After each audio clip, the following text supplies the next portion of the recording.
Desde la Fundación Argentina de Retinosis Pigmentaria queremos agradecerles por ver nuestros videos. Si les gusta estos videos, sería de gran ayuda que se puedan suscribir y darle me gusta. Es gratis y de esta forma YouTube puede recomendarlos para que llegue a más personas. Ya somos más de 320 suscriptores. Muchas gracias. Muy, pero muy buenas tardes amigos, ¿cómo están? Bienvenidos a un nuevo Ateneo Virtual. En el día de hoy viajamos a España, claro, para hablar con la doctora María Begoña Coco Martín. ¿Cómo le va, doctora? Muy buenas tardes, buenas noches en España. Buenas noches desde España, encantada de estar. Muchísimas gracias por invitarme. Gracias a usted, por favor. En el día de hoy vamos a hablar un poquito sobre la rehabilitación visual, la baja visión, eh, ya que nos gusta saber un poquito eh, cómo se trabaja en otros países y tratar de concientizar para que haya más profesionales que se arrimen a esta especialidad de la baja visión. Y en su caso, ¿cómo llegó usted a la baja visión? Muy bien, bueno, saludos a todos los participantes en este Ateneo. Un placer poder comunicarme con ustedes y trabajar con ustedes y para ustedes.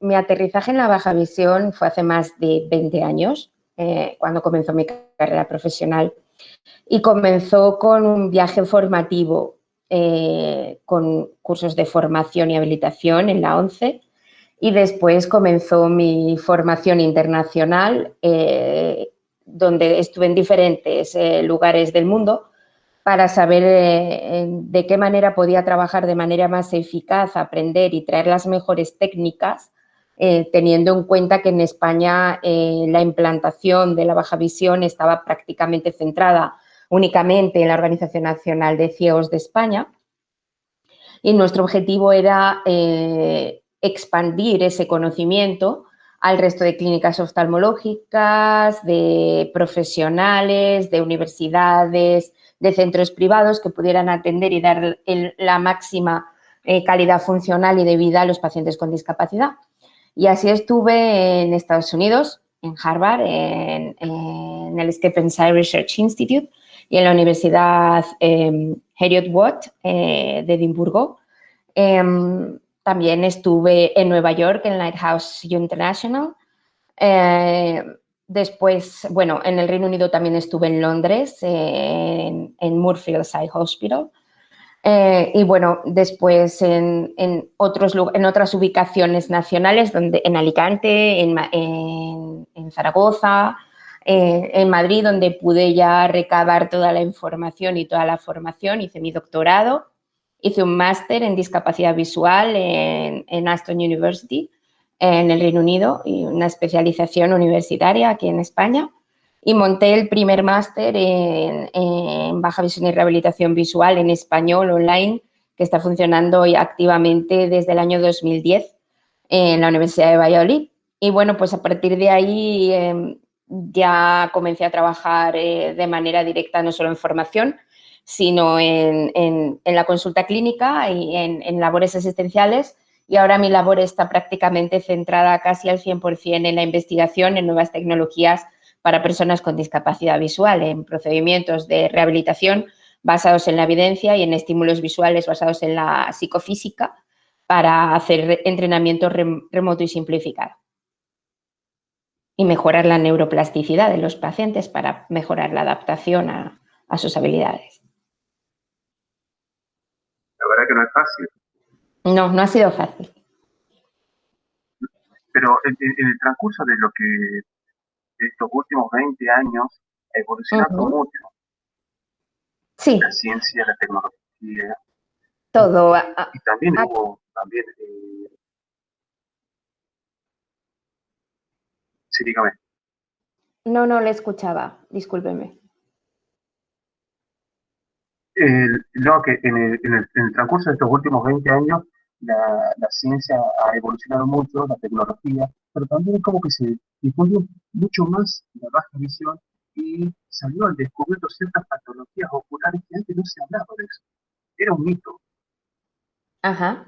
Yo creo que el gran reto de la discapacidad visual es integrar todas aquellas patologías que producen algún tipo de disfunción visual que no se centran en los 4 grandes grupos funcionales que se describen en la literatura, sino que abarcan cualquier tipo de patología que realmente genere un impacto sobre la visión y sobre la vida del paciente.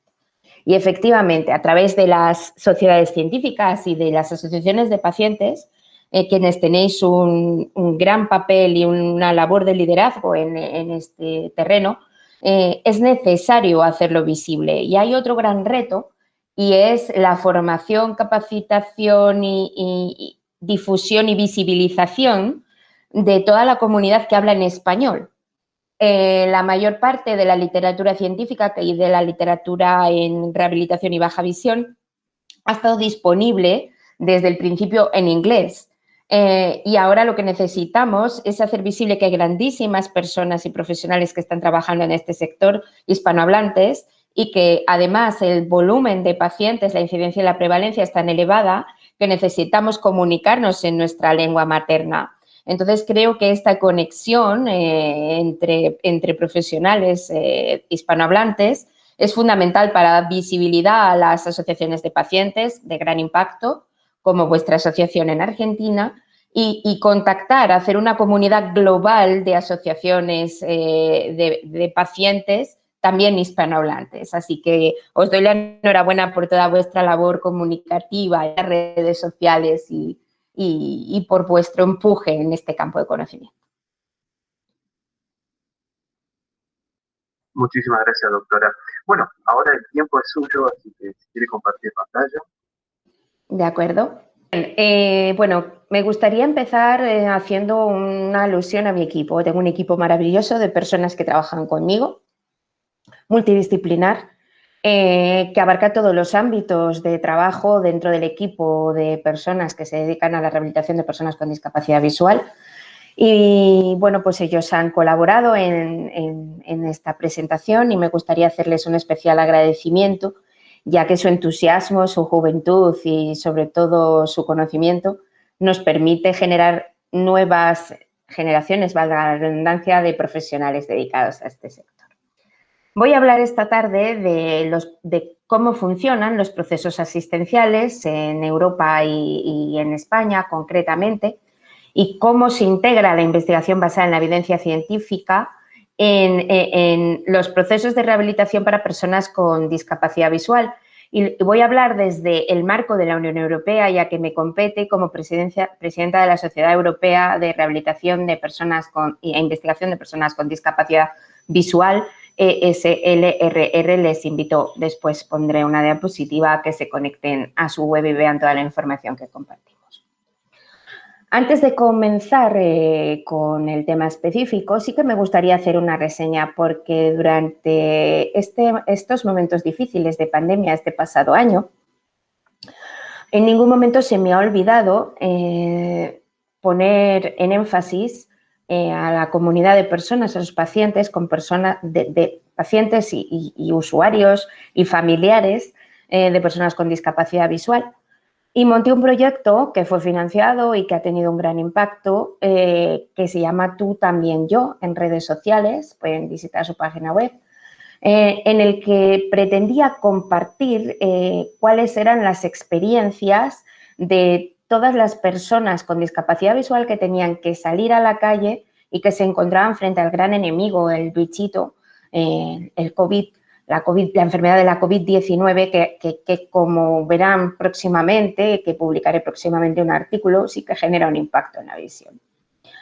En este blog pretendía generar un desahogo para todas esas personas en confinamiento domiciliario con discapacidad visual, que permitiese compartir esas emociones, esas experiencias, y generar estrategias globales para todas las personas que pudieran leerlo, y que no sirviera solo como desahogo, sino también como visibilización de estos problemas. Voy a empezar con una breve reseña de uno de los posts, que son todos muy cortitos, están disponibles también en podcast, los pueden escuchar perfectamente, y además hemos conseguido que pudieran doblarlos, son podcast de no más de un minuto, actores específicos y les invito a que los escuchen.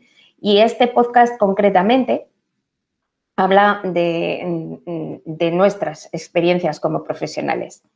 Y versa así. Como profesional que trabaja con personas con baja visión, en un mundo en el que el contacto físico es importante y en el que calcular la distancia social es difícil o imposible, observo cada día muchas personas que no se atreven a salir por miedo a tocar algo y contagiarse, o a que otras se les acerquen sin respetar la distancia social. Valoro la valentía y la entereza de algunas personas ciegas y con discapacidad visual que, a pesar de la incertidumbre, intentan seguir haciendo vida normal con toda una mochila de precauciones, gel, guante, mascarilla. Y aún valoro más la actitud de otras personas cuando les ceden el espacio que necesitan o les ofrecen ayuda para abrir la puerta o indicarles un obstáculo en el camino. Quizá esta normalidad pueda servir para que seamos más solidarios.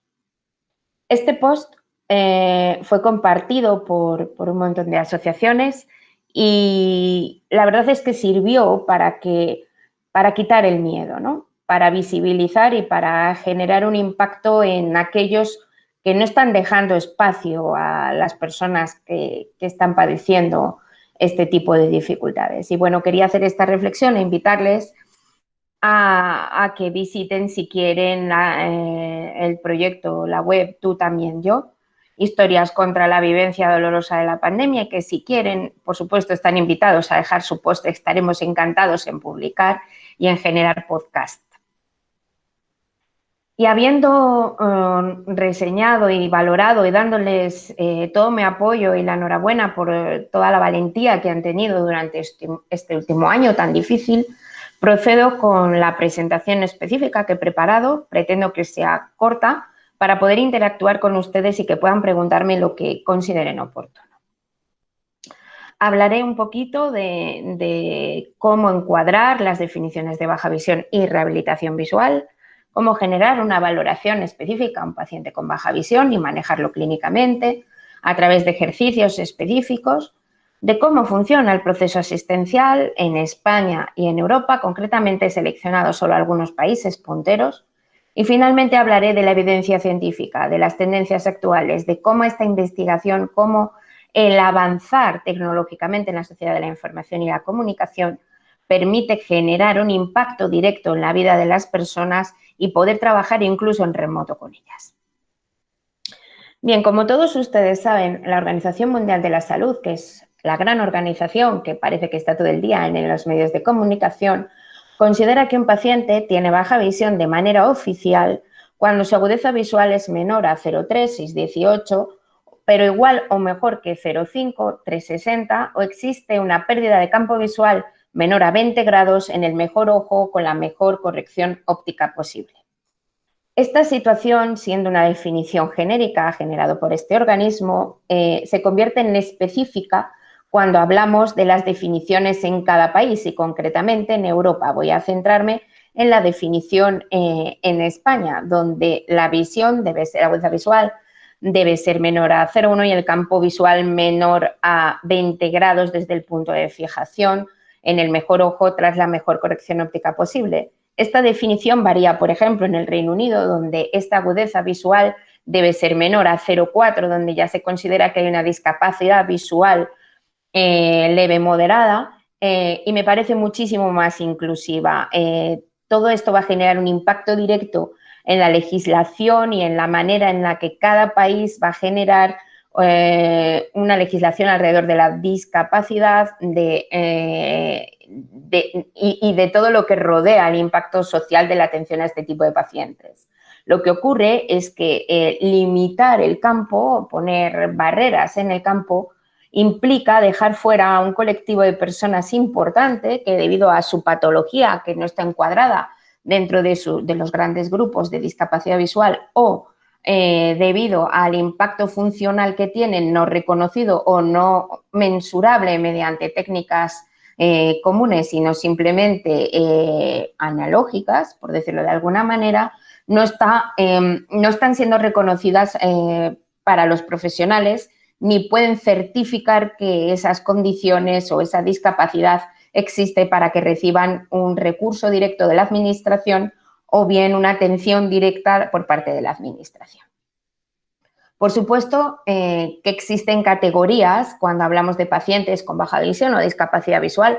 A mí me gusta mucho más hablar del término discapacidad visual, ya que podemos no hablar solamente de personas con baja visión, por supuesto con ceguera, no legal, sino con ceguera, sino que podemos hablar de un intervalo entre leve, moderado y grave que nos permite poner los recursos necesarios para dicha atención.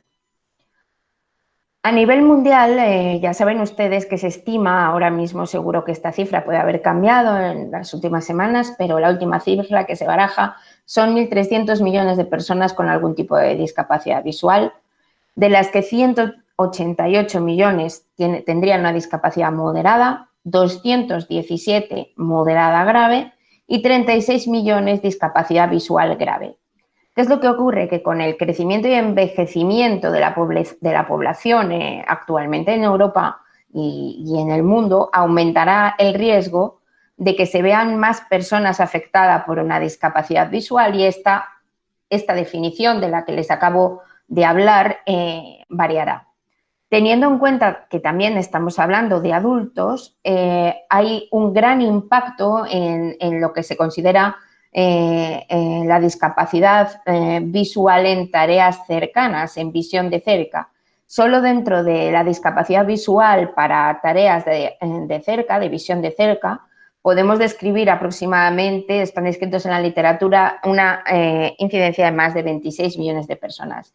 Y estas cifras son muy elevadas, y requieren de la existencia de profesionales de alto nivel y profesionales de las ciencias de la visión, un equipo multidisciplinar capacitado para ayudar a la persona de una manera holística, de una manera global en todas las actividades de la vida.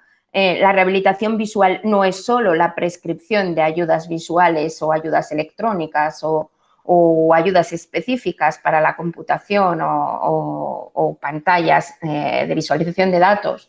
La discapacidad visual es mucho más que las tareas de cerca. Es una persona en global desde el punto de vista laboral, desde el punto de vista psicológico, desde el punto de vista sanitario, desde el punto de vista económico. Nosotros hemos incorporado recientemente a un economista a nuestro equipo para evaluar el impacto de coste y de beneficio de los sistemas de rehabilitación sobre el sistema sanitario, y sin esas cifras, sin esa globalidad, no vamos a ser capaces de implantar mejores servicios a nivel nacional e internacional. Como ya saben ustedes, se describen 4 grandes grupos de patologías o de enfermedades que producen discapacidad visual, siendo la mayor causa de discapacidad visual la catarata y el defecto refractivo. Se preguntarán ustedes por qué el defecto refractivo, aunque ya conocerán la respuesta la mayoría, y es que ya existen artículos en la literatura que describen que generando una asistencia directa, una clínica optométrica directa al paciente con test específicos de baja visión, somos capaces de mejorar más de una línea de agudeza visual si somos minuciosos y si somos capaces de evaluar dicho impacto con test estandarizados. Mientras que en países, y que tengan en cuenta también que la catarata y el defecto refractivo en países en vía de desarrollo, pues debido a la diferencia de los sistemas sanitarios, efectivamente, muchas veces no se corrige.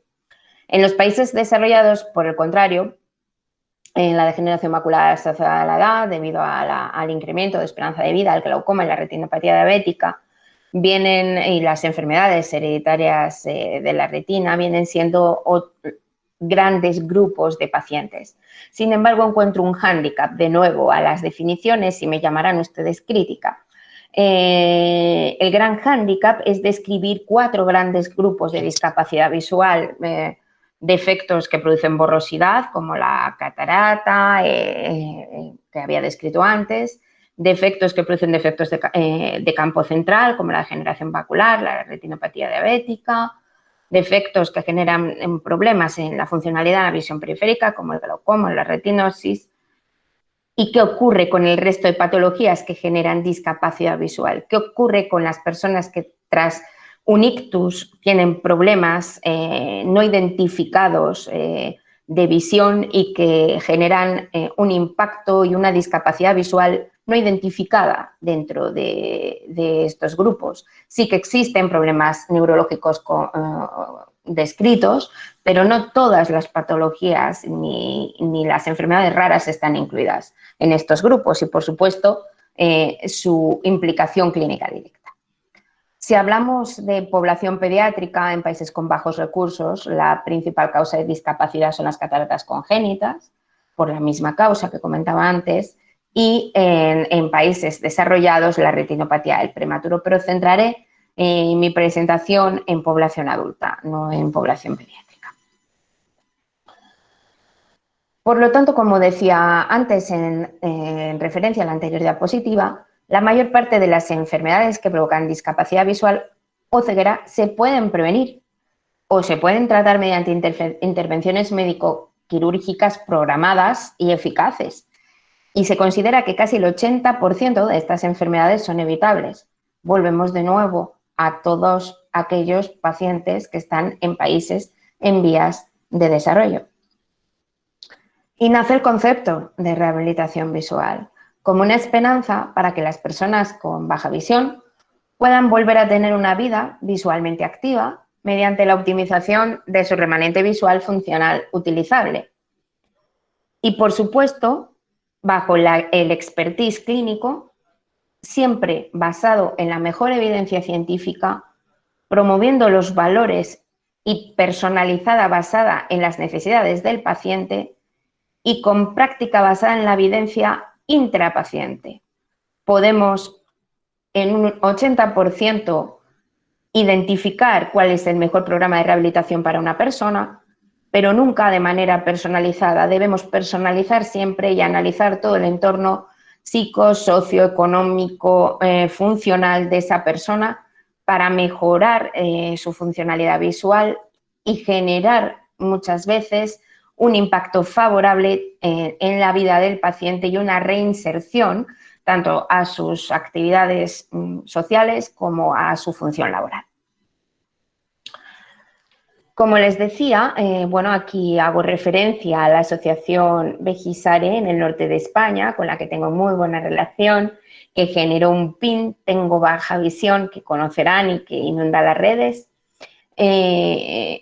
La rehabilitación visual protocolizada y basada en la evidencia científica va a permitir participar de forma activa y generar más autonomía personal y productiva en la sociedad. No queremos generar personas que no sean funcionalmente activos y a los que sentemos en la silla.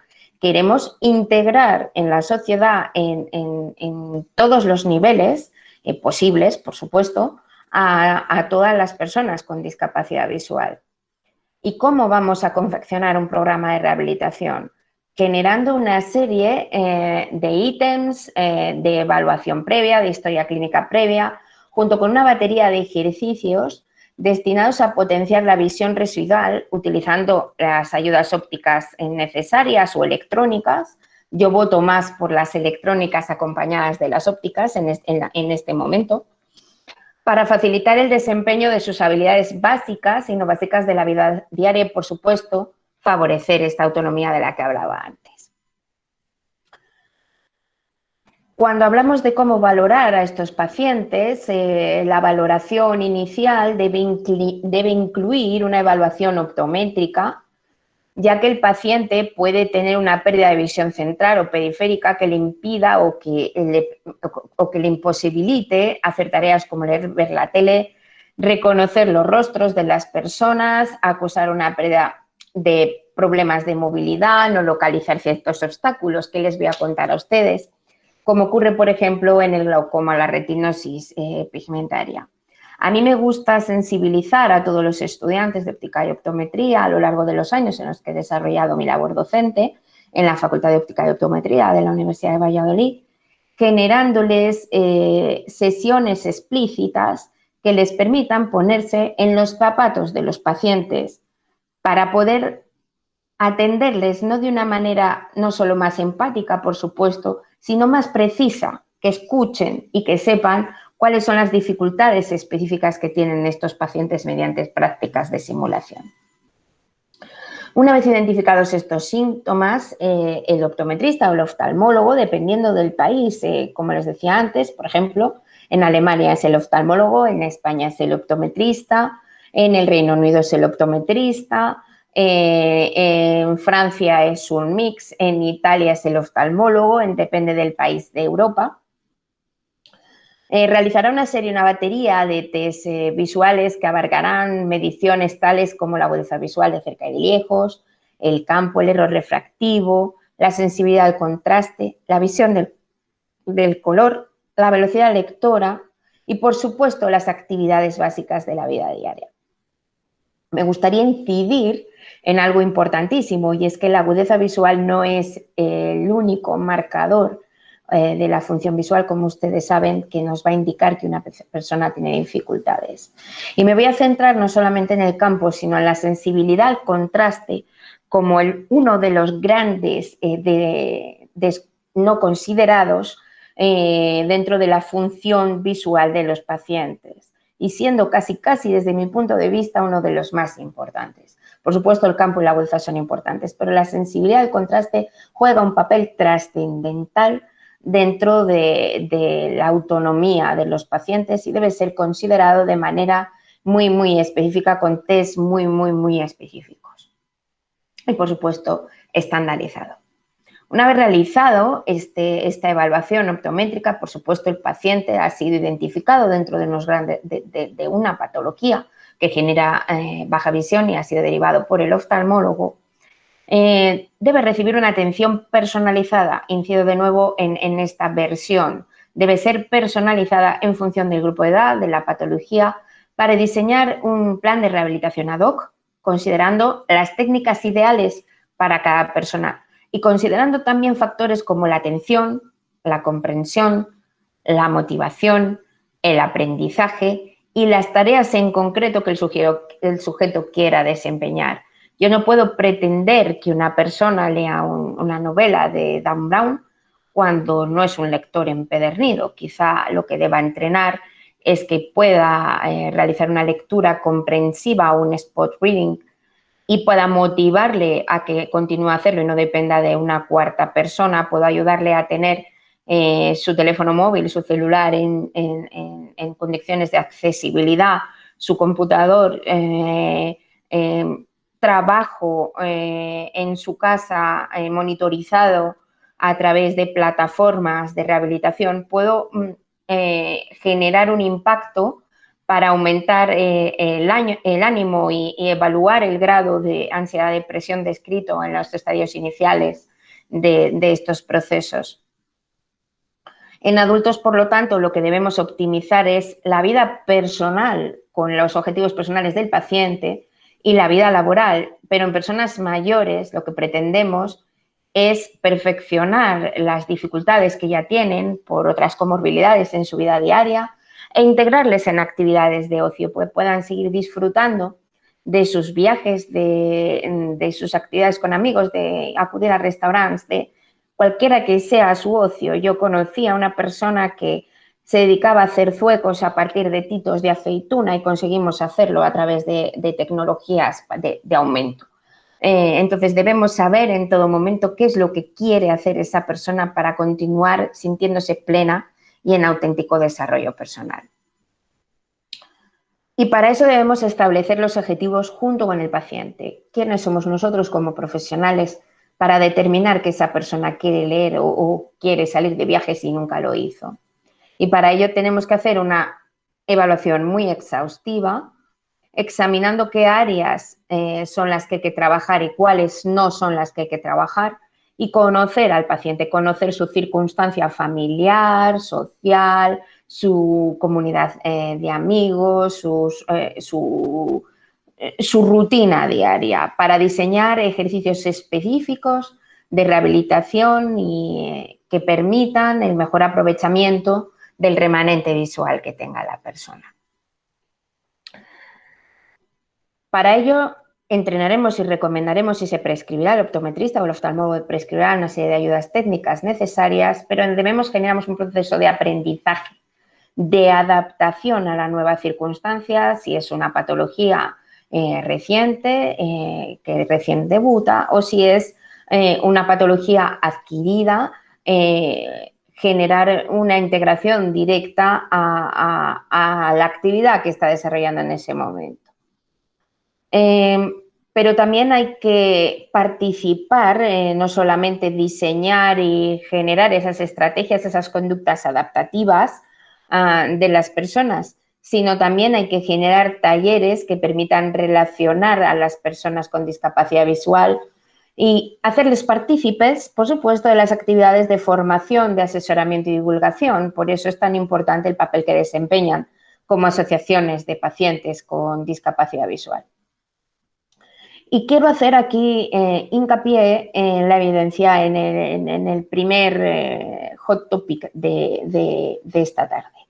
Y es cómo realizar programas personalizados de rehabilitación basados en no solo la observación o en la descripción de la literatura, sino en la evidencia científica. Y aquí les hago una reseña directa a un programa de lectura que tuve el placer de diseñar dentro de mi tesis doctoral para pacientes en concreto con degeneración macular asociada a la edad o con defectos de campo central, donde proponía generar una serie de entrenamientos acádicos basados en presentación de textos en columnas, presentando textos infantiles, de cuentos infantiles, que generaban un impacto a la cuarta semana, no solo en la consulta, sino entrenamiento en casa y práctica en casa supervisada, de un aumento de la velocidad lectora que prácticamente doblaba o triplicaba la velocidad lectora inicial con la que llegaron a la consulta y que mejoraba áreas de su ansiedad, de su rasgo o estado ansioso en prácticamente un 30%.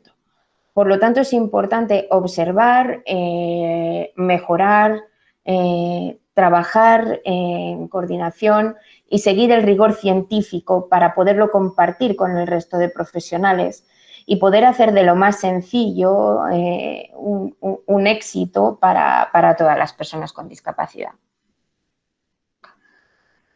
Los ejercicios de rehabilitación visual o los programas de rehabilitación visual se orientan para propiciar un desarrollo completo de la función visual del paciente y tratar de frenar su impacto y su deterioro, no clínico, sino funcional. Normalmente se genera una pauta directa en la consulta clínica, pero lo más importante, y lo que mi experiencia me dice tras 20 años de práctica, es que es importante practicar en casa para lograr un entrenamiento constante y efectivo, siempre supervisado por el especialista, pero siempre compinchados con los familiares, supervisados, para que no pierdan, esto es como jugar al tenis. Si yo no corrijo los movimientos del codo, generaré una lesión finalmente.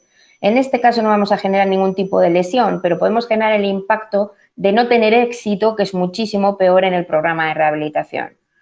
Y la eficacia de estos programas dependen de que se apliquen en combinación con otras terapias, en terapias clínicas. De ahí la necesidad de que trabajemos conjuntamente con los oftalmólogos valorando las patologías y aquí nos vamos a las terapias avanzadas con las que se está trabajando actualmente y poder prescribir en conjunto tratamientos que irán variando a medida que esa combinación de terapias clínicas y funcionales vayan avanzando.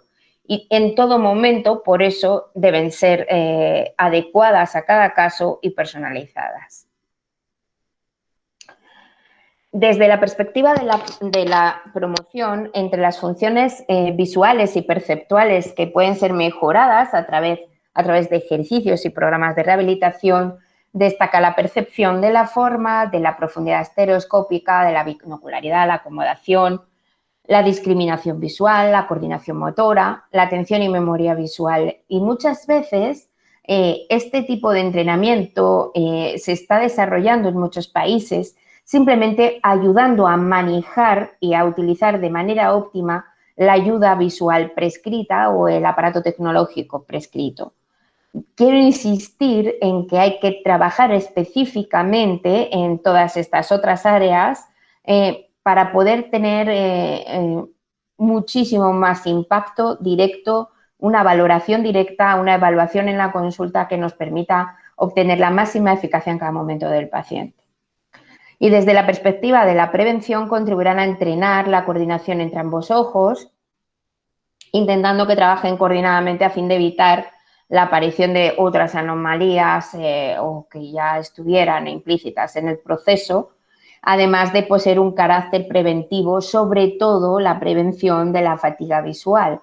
Una persona con fatiga visual que se cansa al desarrollar sus tareas es muy probable que le deje a un lado. Si yo le indico cuánto tiempo es capaz o delimito a través de la rehabilitación cuánto tiempo esa persona llegó a sus máximos platós de capacidad funcional, van a ser capaces de desarrollar esta actividad repetidamente en el tiempo y no de manera continuada, produciendo un efecto directo en la fatiga visual y, por supuesto, emocional y desistiendo de realizar la tarea.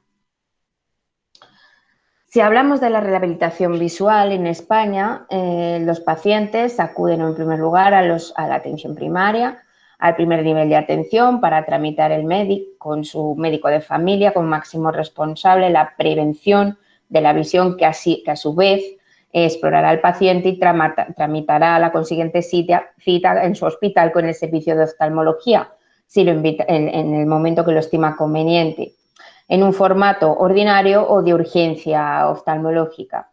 Si presenta discapacidad visual, entonces el servicio optométrico, que son normalmente ópticos optometristas externos especializados en la materia, bien de la ONCE concretamente, si cumple los requisitos de la definición de baja visión, o de rehabilitación visual en un centro privado, que cada vez existen más centros privados en España, proporcionan este tipo de asistencia.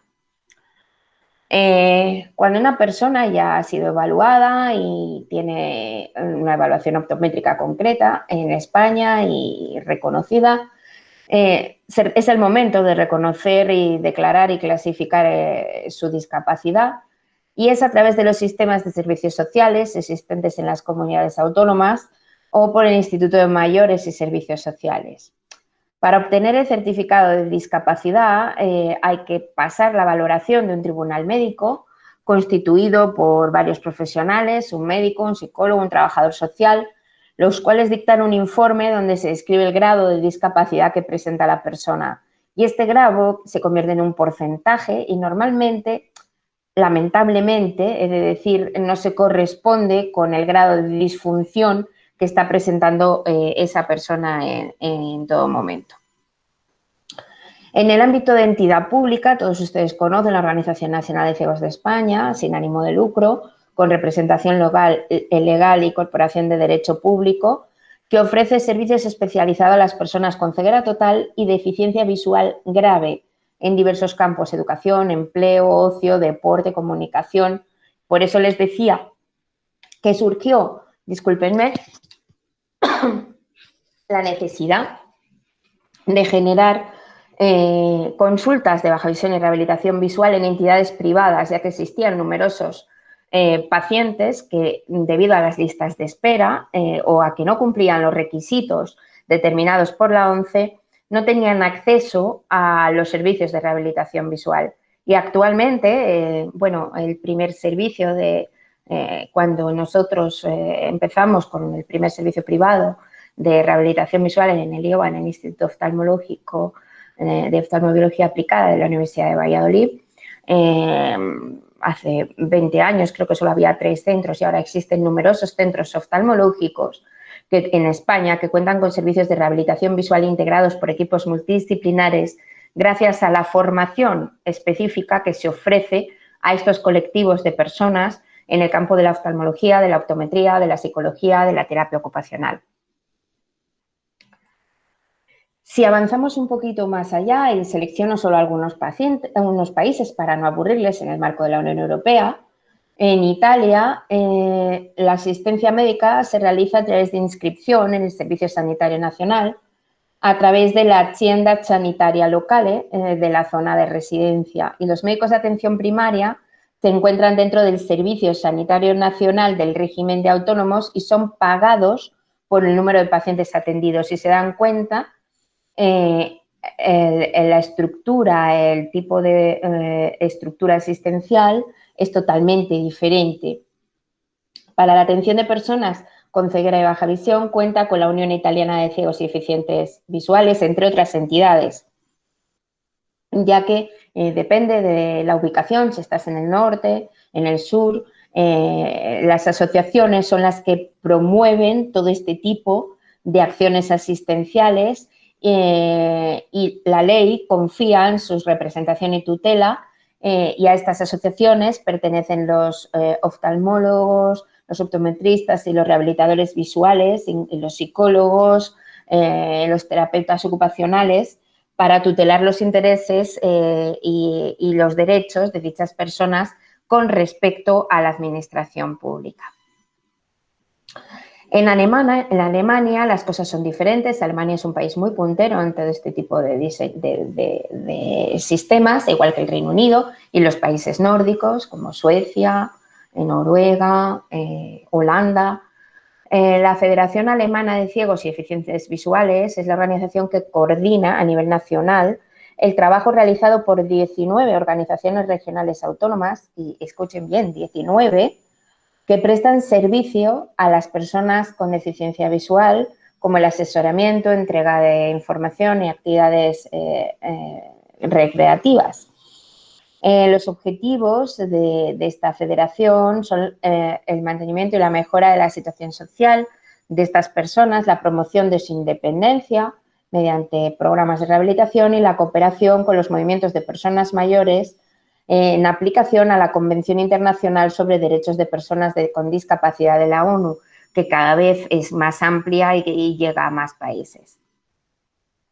En el Reino Unido, país donde yo me formé, la verdad es que es una maravilla observar cómo tienen centros de rehabilitación visual y baja visión, cada un número determinado de habitantes, como se prescriben y se provee de recursos asistenciales para la oftalmología, se provee de recursos para las personas con discapacidad visual, generando clínicas especializadas de baja visión, situadas frecuentemente en un hospital de referencia o en hospitales comarcales, donde personas que son voluntarias, junto con un funcionario de enlace, prestan apoyo en lo referente a la enfermedad, al apoyo psicológico, al asesoramiento respecto a la iluminación, etcétera, y sobre todo al asesoramiento sobre cómo conseguir o captar recursos específicos y beneficios fiscales para todo este tipo de personas, tanto desde el recibo de la luz como al transporte público. Royal National Institute for the Blind, que conocerán todos ustedes, es la principal organización benéfica del Reino Unido para las personas con discapacidad visual, que promueve incluso la investigación y dota con grants de investigación a diferentes grupos británicos, aunque hay otras organizaciones benéficas nacionales y muchas organizaciones voluntarias locales que ayudan, apoyan a las personas con ceguera y baja visión. Desde que se proclamó el Brexit con la Unión Europea, lamentablemente, las organizaciones e instituciones de alto nivel como Cambridge u Oxford u otras universidades del Reino Unido, no pueden participar en la financiación de los programas europeos de investigación, ya que la Unión Europea decretó que no podía colaborarse ni percibir fondos directos en los nuevos programas. Por lo tanto, bueno, pues esto supone un hándicap muchas veces para las colaboraciones con el Reino Unido y para los grupos británicos, que ahora simplemente pueden contar con financiación de entidades, de empresas privadas directa, privada y pública directamente desde el Royal National Institute for the Blind. Y no quería acabar estos procesos sin nombrar la sociedad que presido, es una sociedad científica europea que se fundó en el año 2010, que es la encargada de promover y ampliar el conocimiento en cuanto a la rehabilitación de la baja visión, European Society for Low Vision Research and Rehabilitation. Es probable que ustedes conozcan que es la ESELR, conozcan la ISELR, que es la International Society. Nosotros no somos una brand de la ISELR, sino una institución europea que tiene el ánimo de promover y llegar a todo y cooperar y comunicar entre distintos profesionales de la salud ocular, de las ciencias de la visión y en colectivos de pacientes, y fomentar las actividades científicas y educativas en investigación y rehabilitación visual, interaccionando con sociedades nacionales e internacionales y asociaciones, colaborando para aplicar a subvenciones con el fin de facilitar los objetivos y la proporción de la información. Por eso es tan importante, como les comentaba previamente, antes cuando hablaba de la rehabilitación en habilidades de cerca, basarse en la evidencia previa, en qué es lo que funciona de acuerdo con ensayos clínicos objetivos estandarizados con rigor científico en cuanto a patologías específicas y programas de entrenamiento. Por ejemplo, en este paper que les comento en esta diapositiva, hay muchos más, realizando un estudio observacional retrospectivo en la consulta de baja visión en Cuba, se realizaron ejercicios de fijación y localización estandarizados en 41 pacientes con DMAE y diversidad funcional durante el 17 y el 18, y se comprobó que más de la mitad de los casos mejoró su agudeza visual, mejor corregida de cerca, aumentó su velocidad lectora, desapareció la fatiga visual y existió una adecuada autoestima e inserción laboral. Por eso es tan importante fijarse en la metodología que estos artículos siguen para tomar de ellos las mejores instancias, las mejores opciones y la mejor ciencia para ser aplicada en nuestras consultas como profesionales. En este otro ensayo clínico, aleatorizado, multicéntrico, se instó a 25 niños, en este caso son niños con miopía, a realizar ejercicios de motilidad ocular durante 3 semanas, 3 días por semana, durante 20 minutos al día, y otros 25 niños miopes a llevar gafas o lentes de contacto durante el mismo tiempo, observándose una mayor reducción de la potencia óptica al finalizar la investigación y una menor puntuación en la escala de síntomas de insuficiencia de convergencia en el grupo experimental. ¿Por qué les he dejado este artículo respecto a niños si estoy hablando de adultos? Precisamente porque la oculomotricidad es una de las cuestiones más en boga, más específica que podemos tratar y evaluar de manera objetiva y que genera un impacto directo en todas las habilidades del paciente, no solamente las relacionadas con la lectoescritura o la coordinación ojo-mano, sino también en la percepción visual y en la movilidad del paciente, generando un escaneo óptimo y evitando obstáculos. Como les comentaba antes, hay grandes enfermedades que generan defectos campimétricos unilaterales, directamente generando hemianopsias o defectos de campo parcial, en el que este tipo de técnicas de entrenamiento oculomotor que se ve afectada post-enfermedad, en el caso del ictus, mediante este tipo de ejercicios en comparación con rehabilitación convencional, desarrollan una mayor capacidad en el procesamiento visual perceptivo y es objetivable no solo desde el punto de vista de los test de función visual, sino también en pruebas de resonancia magnética. Y aquí es donde saco a relucir el concepto de mejorar, aumentar nuestra percepción, nuestra neuroplasticidad, que es el campo en el que nosotros estamos trabajando concretamente ahora.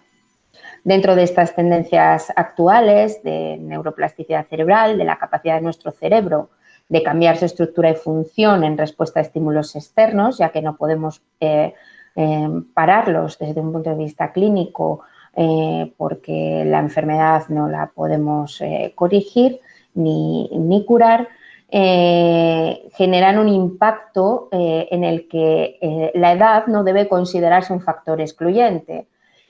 Anteriormente, en las tendencias anteriores, en la ciencia, creían que este tipo de plasticidad cerebral solo era posible durante un periodo específico de tiempo, durante 6 meses, post-enfermedad, o era un fenómeno propio de la infancia temprana, pero hemos observado que también puede ocurrir en la edad adulta y como tal lo que queremos es generar una evaluación directa de estímulos psicofísicos que nos permitan desde nuestro iPad, desde nuestra tableta, desde nuestro computador, realizar unos ejercicios presentando estímulos visuales perceptibles e imperceptibles y generar un entrenamiento directo a través de gamificación y de juegos entretenidos que permitan generar una terapia y un impacto en esta neuroplasticidad.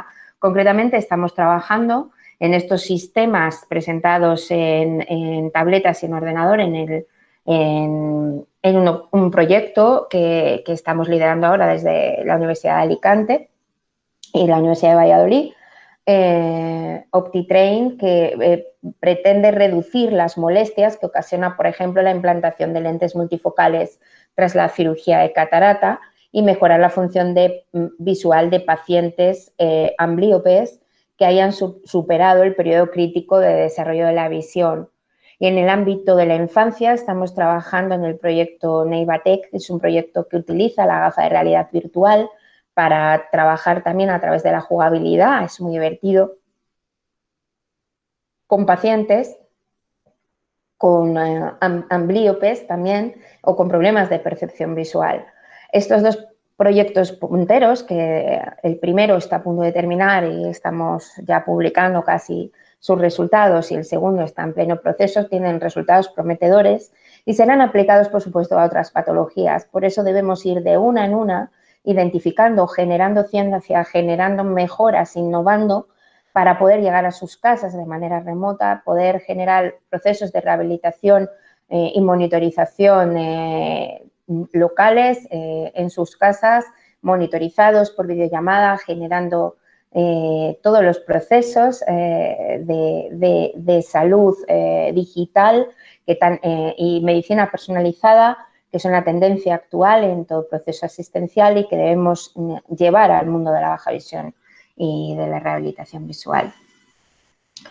Y por último, dentro de nuestra, ya termino, no debemos olvidarnos de la inclusión de las personas con discapacidad visual, como dije antes, en programas de educación, y para ello estamos trabajando en un proyecto europeo que lidero personalmente, Peer for Progress, en el que pretendemos generar cursos que son totalmente gratuitos y que pueden facilitarles los folletos que ya facilité a su asociación y que pueden consultar, cursos gratuitos en español, bueno, están en 6 idiomas, tanto para mentores o personas que acompañan a jóvenes con discapacidad visual en su acceso, en sus dudas, en el acceso a estudios superiores a la universidad, y para profesionales que tienen que generar todas esas conductas adaptativas una vez que han accedido ya a los estudios universitarios.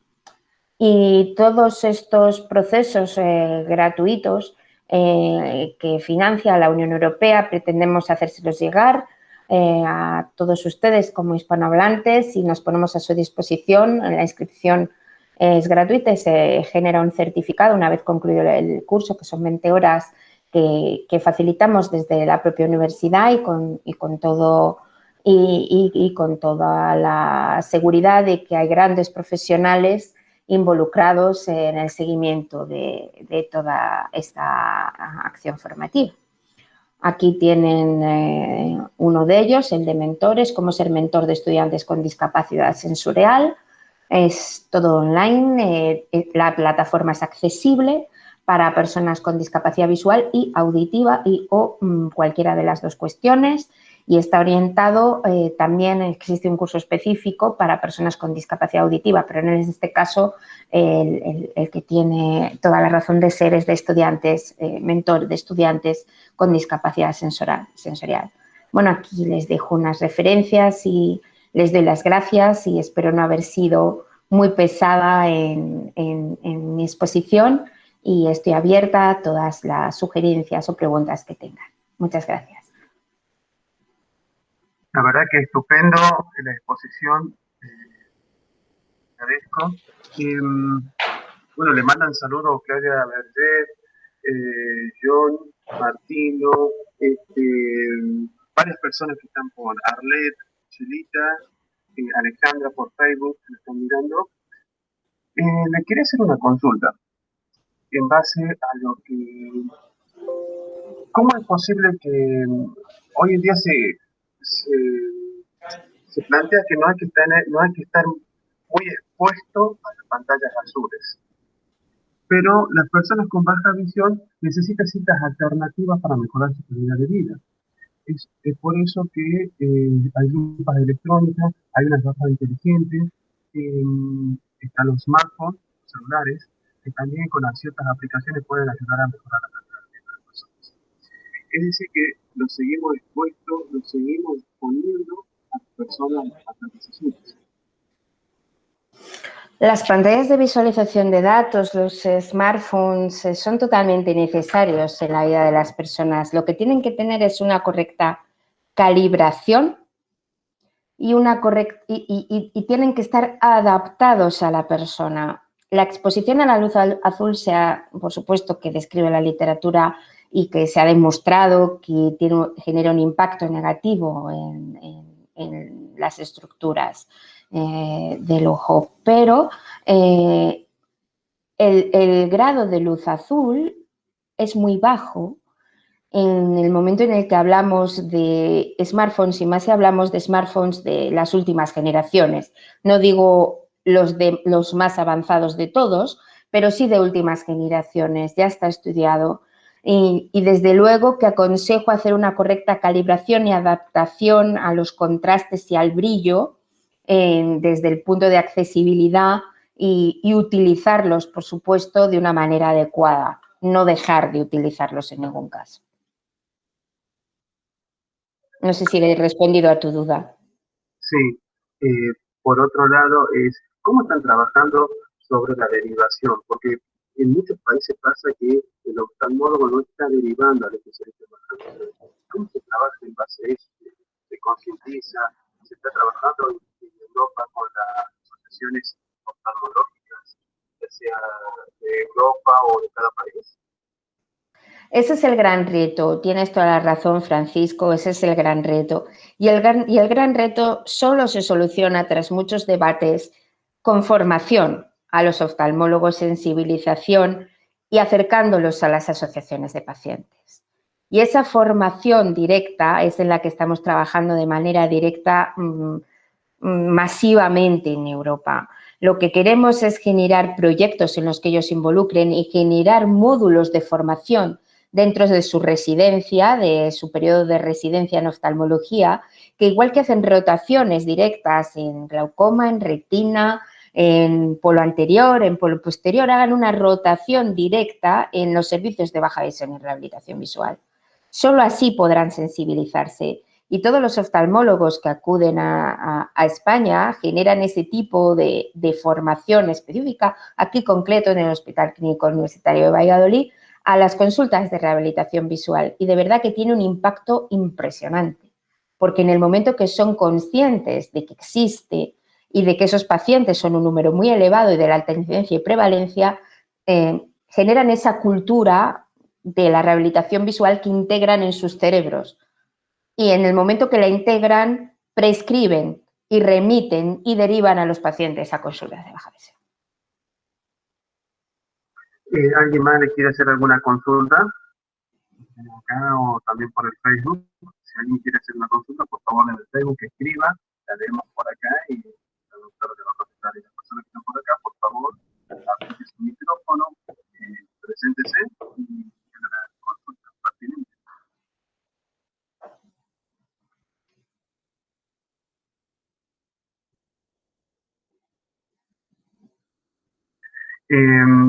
Mientras que están pensando alguna consulta, le quiero decir, ¿cuál era, usted indicó ciertos países como Inglaterra está trabajando muy bien, como que puntean esto en la tecnología, la aplicación, tanto Inglaterra como Alemania, y países nórdicos, también indicó como Holanda o como Suecia, o Dinamarca, o otros.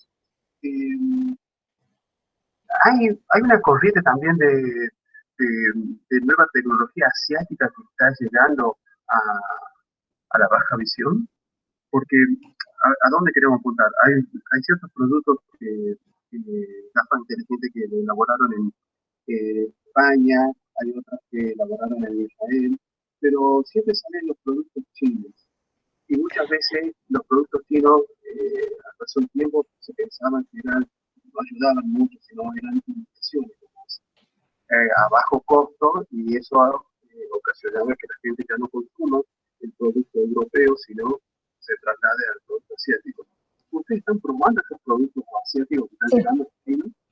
Sí, de hecho, toda la línea de investigación tecnológica que estamos desarrollando desde el Grupo de Neurociencias Clínicas, aquí, rehabilitación, está basada en productos tecnológicos low cost, pero que nosotros calibramos. Nosotros necesitamos introducir un software directo que enviamos gratuitamente a través de SMS y que se descarga a través de la red, que calibra ese dispositivo asiático y que realmente corrige todas aquellas imprecisiones o problemas que esté generando. Porque realmente el impacto y la revolución tecnológica que estamos sufriendo debe llegar a las personas. No debe centrarse simplemente en sistemas de evaluación, sino de rehabilitación y de uso final de los usuarios y de las personas con rehabilitación. Y sí, los estamos probando y ese es el futuro, utilizar tecnología low cost para poder utilizar de manera objetiva y basada en la evidencia y corrigida a través de softwares específicos. Sí. Es decir, los software que están para descargar están certificados. Claro, por supuesto. De eso se trata, de generar medical software, software médico, de uso médico, que esté certificado por la Unión Europea, que esté basado en ensayos clínicos rigurosos y en pruebas previas incluso de usabilidad y de ingeniería y de equipos complejos que puedan acercar la tecnología low cost asiática a los pacientes. En un mediano plazo podría llegar a Latinoamérica. Por supuesto. De hecho, mi objetivo fundamental es establecer una colaboración directa con ustedes para hacerles partícipes de estos ensayos, así que, por supuesto, están bienvenidos. Y con el uso de esta tecnología que se puede descargar el software, cada vez se está perdiendo el uso de la lupa tradicional. Bueno, ese es un debate largo y que hace 10 años hubiera finalizado diciendo nunca desaparecerá el uso de la lupa convencional porque el uso de las nuevas tecnologías es caro, quiero decir. El acceso a circuitos cerrados de televisión, a tecnología israelí es muy cara. De hecho, yo evalué la tecnología israelí hace 1 año y medio más o menos y realmente el impacto que tiene es el coste para los pacientes. Entonces, yo creo en seguir en la combinación de ambas cuestiones, la lupa convencional más la tecnología. Creo que cada cosa es útil en el momento específico, una para un uso más continuado y otra para un uso más parcial, más puntual en un momento. Pero creo firmemente en que la tecnología terminará supliendo y generando menor fatiga y generando un menor impacto económico en los pacientes y que a medio plazo terminará por ser la prioritaria. ¿Sabes por qué hablo un poco sobre la tecnología? Porque el uso de la tecnología de las gafas inteligentes como la alternativa de las lupas electrónicas tiene 4 horas de duración de la batería, más o menos, 4 horas, Ujú, 5 ujú, horas, como mucho, depende del uso. Y para un adolescente, una persona que está en la escuela, que está 4 o 5 horas, después tiene ujú. que llegar a su casa, tiene que cargar 2 horas más y para poder darle el otro uso. ¿Y qué pasa si esa persona está en la universidad, donde están 8 horas, 9 horas, tranquilamente? Claro, No, claro. no le tenemos. En eso estamos trabajando con el uso de baterías específicas y validando baterías diferentes y prácticamente las que estamos utilizando ahora tienen una duración de los dispositivos entre 24 o 36 horas. Entonces es algo en lo que se está trabajando porque efectivamente lo que no te da es autonomía. Ese dispositivo, 4 horas no son suficientes para una jornada laboral o para salir todo el día fuera de casa o para su uso específico. Entonces estamos trabajando en dispositivos que tienen baterías de durabilidad, BLE, que Bluetooth Low Energy, que al final están generando un menor impacto directamente en las horas de uso de ese dispositivo en concreto. Estefanía por Facebook le está haciendo una pregunta ahí, sobre retinosis pigmentaria, el proceso y análisis de retinosis pigmentaria. ¿Sí? Proceso y análisis. Sí, sobre la Eh, retinosis pigmentaria. Para la eh, retinosis. Bien, en cuanto a la rehabilitación, yo en el ámbito oftalmológico dejo a los expertos que hablen, por supuesto.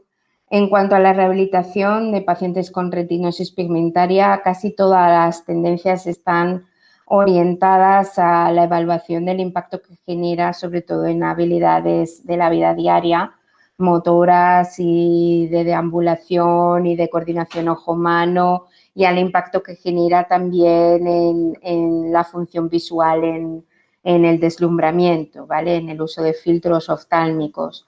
En cuanto a terapias, ya saben ustedes que se está trabajando en terapias genéticas, pero ahí mis compañeros expertos en secuenciación genética y en nuevas terapias génicas de los diferentes grupos de investigación son los que tienen la voz.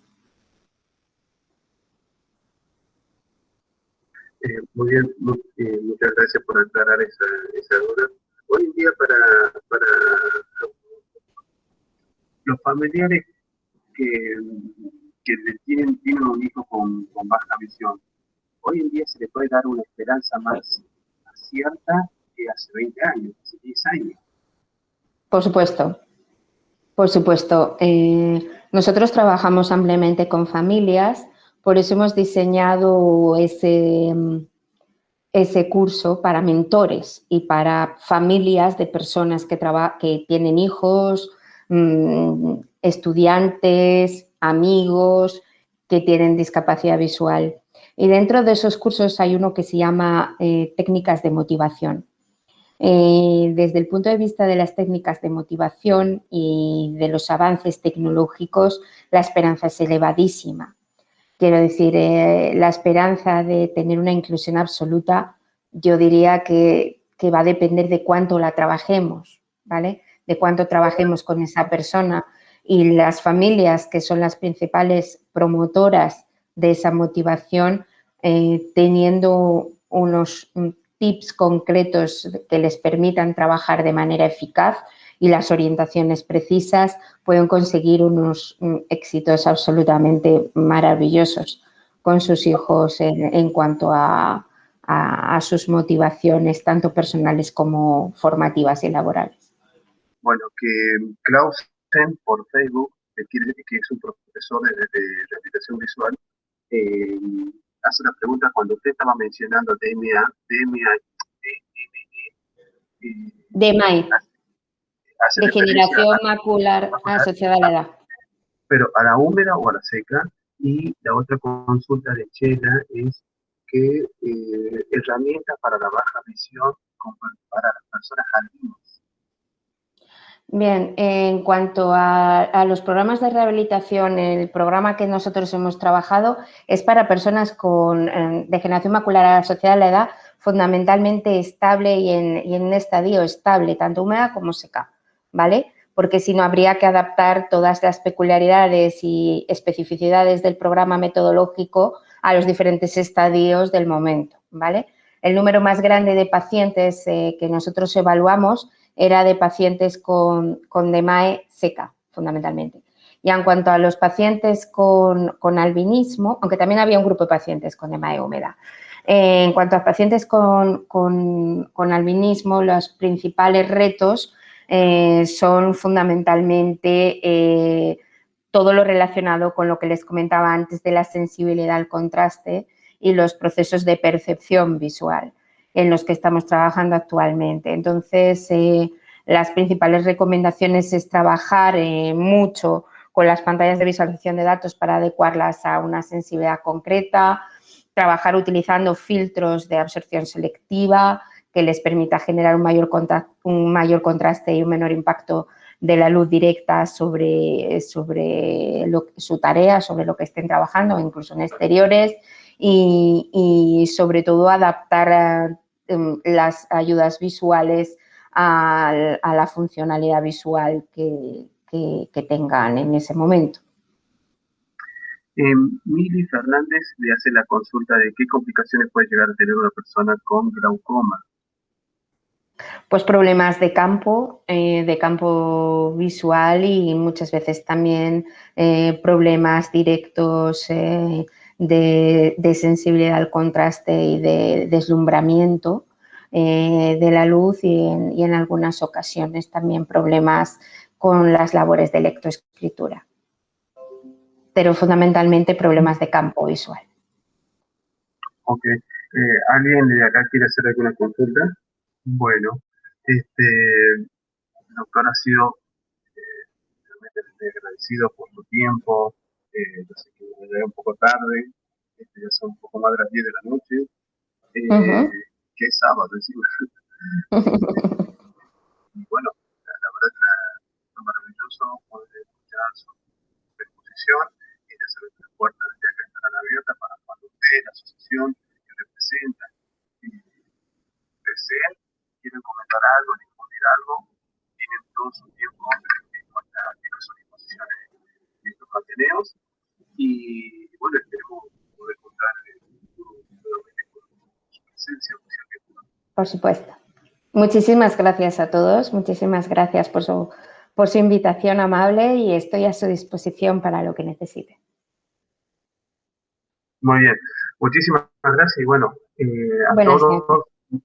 Buenas noches. A todos, muchísimas gracias por haber asistido, tanto a la gente de por el Facebook, por acá, ya saben que todos los ateneos lo van a poder ver después por el canal de YouTube, que es Fundación Argentina de Retinosis Pigmentaria.